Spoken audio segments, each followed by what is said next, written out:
हरि परमात्मा के नाम को जो बदनाम करेगा उसका सत्यानाश तो होना ही होना। उसे से ब्रह्मांड में कोई नहीं बचा सकता, कोई सा भी भगवान नहीं बचा सकता।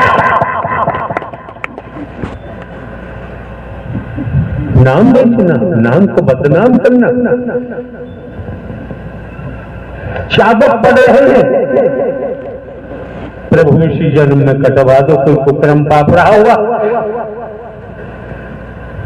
शाबक खाने के बाद ठोकर मार के फकीर को भगा दिया,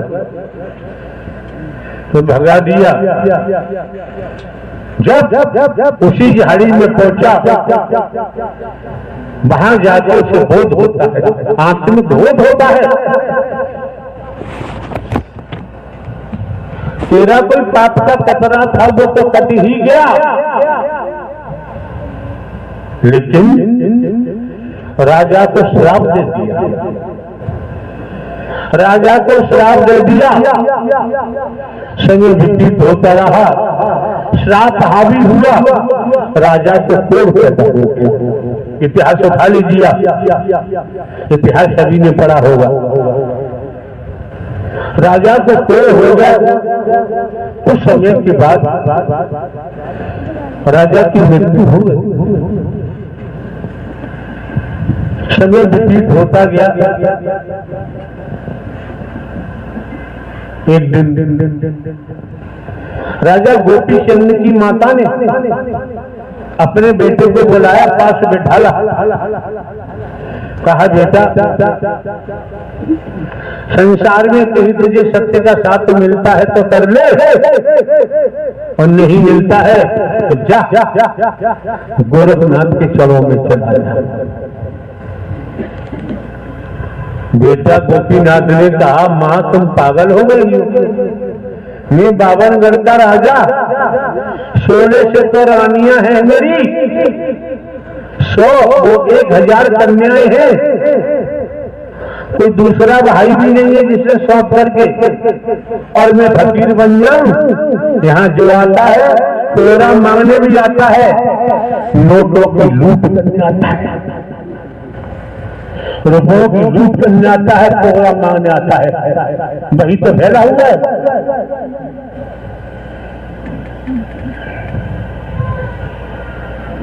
गोपी चंद की मां ने कहा मैं कहती हूँ योग धारण कर।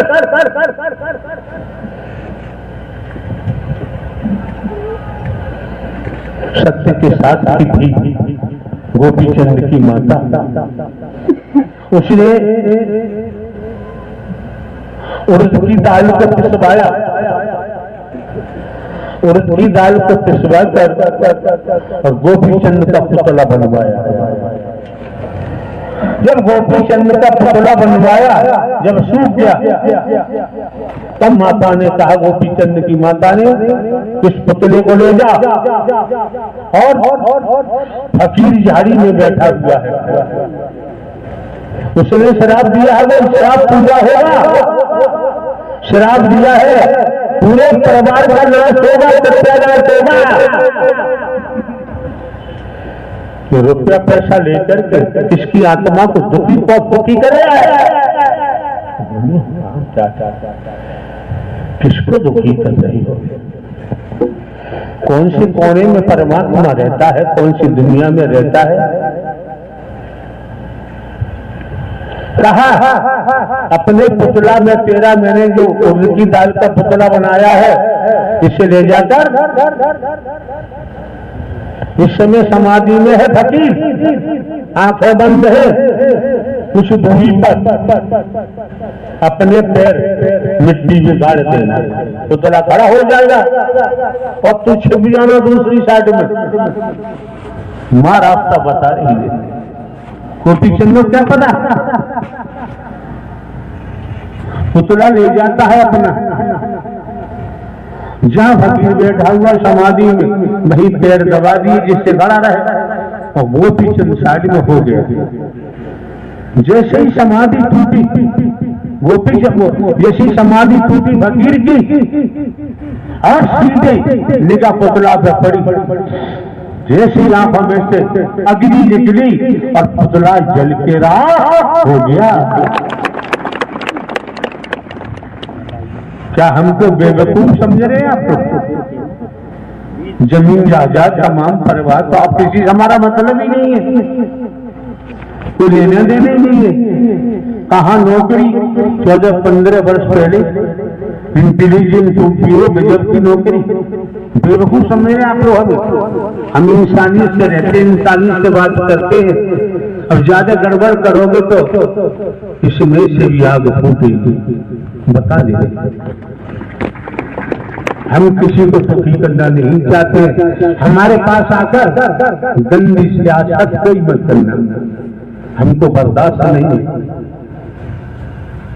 हमने बातचीत भी प्रवास पर भी हमारे पास जाने की जरूरत नहीं, हमें कोई धन दौलत की आवश्यकता नहीं, कंचन कामनी से हमारा मतलब नहीं है, हमारा किसी से संबंध नहीं।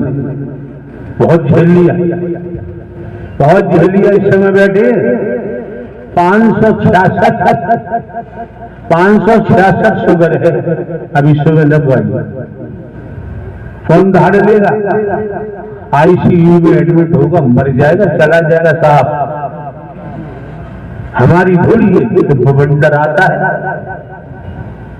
तब तक झेलेंगे हम। कितनी बार कहा है कि लाखों बीमारियां हमको हर समय लगी रहती हैं, अब बताओ हम कैसे झेलते होंगे? तो जैसे ही समाधि टूटी और पुतला देखा, तुरंत स्मरण कि तो राजा का बेटा। फिर देखा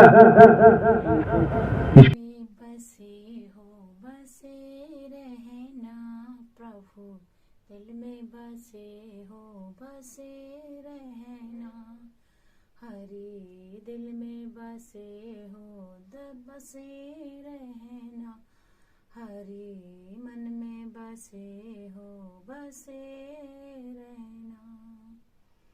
बोलिए नारायण साकार हरि की संपूर्ण ब्रह्मांड में सदा सदा के लिए जय जयकार हो, जय जयकार हो। बोलिए नारायण साकार हरि विश्व हरि नारायण साकार हरि की संपूर्ण ब्रह्मांड में सदा सदा के लिए जय जयकार हो।